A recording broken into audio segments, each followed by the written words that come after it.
Hello class, my name is Jill Fleming, and for this week's discussion board, I chose Scenario 4 with Jane Williams, who is using the statewide video conferencing system to teach history to 5th graders.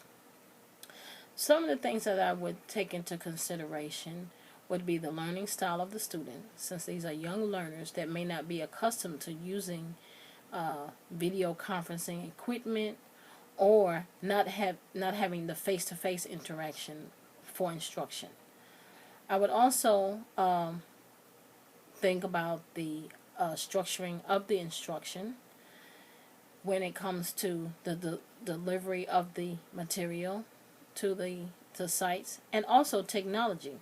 Since these are schools that will be in rural communities, there may be an issue with access to broadband. There may be a slower speed connection in another location, and the technology itself may not be what each school community will have. For the students, in terms of their learning styles, I would of course take into account doing this by getting some feedback on an assignment, one of the introduction assignments, or having them do, if they have their own devices, either an audio, video, or some type of interaction with the technology, and hand it in just as a way to assess where they maybe are in their learning.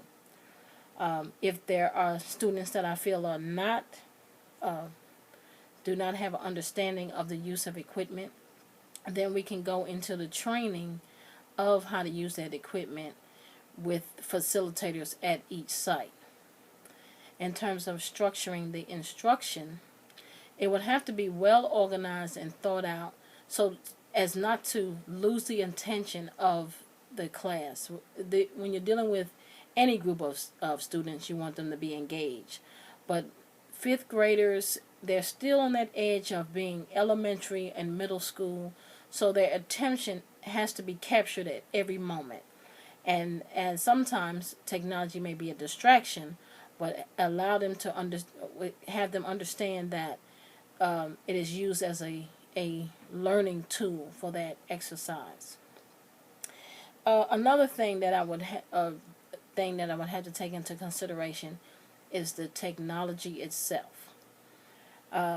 In rural communities, access or broadband access has been an issue. Not every school is equipped to handle the infrastructure. Not every school has the infrastructure to handle broadband or high-speed access. Although the federal government has put out some guidelines on what they plan to happen, it has not taken place yet. So we want to be sensitive to the needs of those individuals that may not have that access. So if we don't have video conferencing that is synchronous, we may have to tape some things and send it for them to view at a later time. And that could be a drawback because they don't get the feedback, the immediate feedback. However, it will at least have an option for them to, the students to have when they're engaged in the history lesson. I think another aspect that I don't want to leave out is the collaboration of different students. Students already watch YouTube, and they're on Facebook and they're on other social media sites, or Google. We can set up our own site for our 5th grade class, where when we are not video conferencing and chatting, we can contribute to that, and then it in the real time.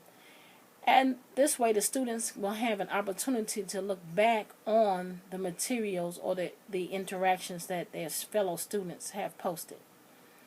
I think overall, when deciding to use video conferencing, we have to be. It has to be well structured, well thought out, and with designated planning, so that you can relay the lesson that is to be taught, as well as the learners receiving the content they need, so that they can meet the standards and goals for the objective for core standards for that lesson. Thanks. Bye.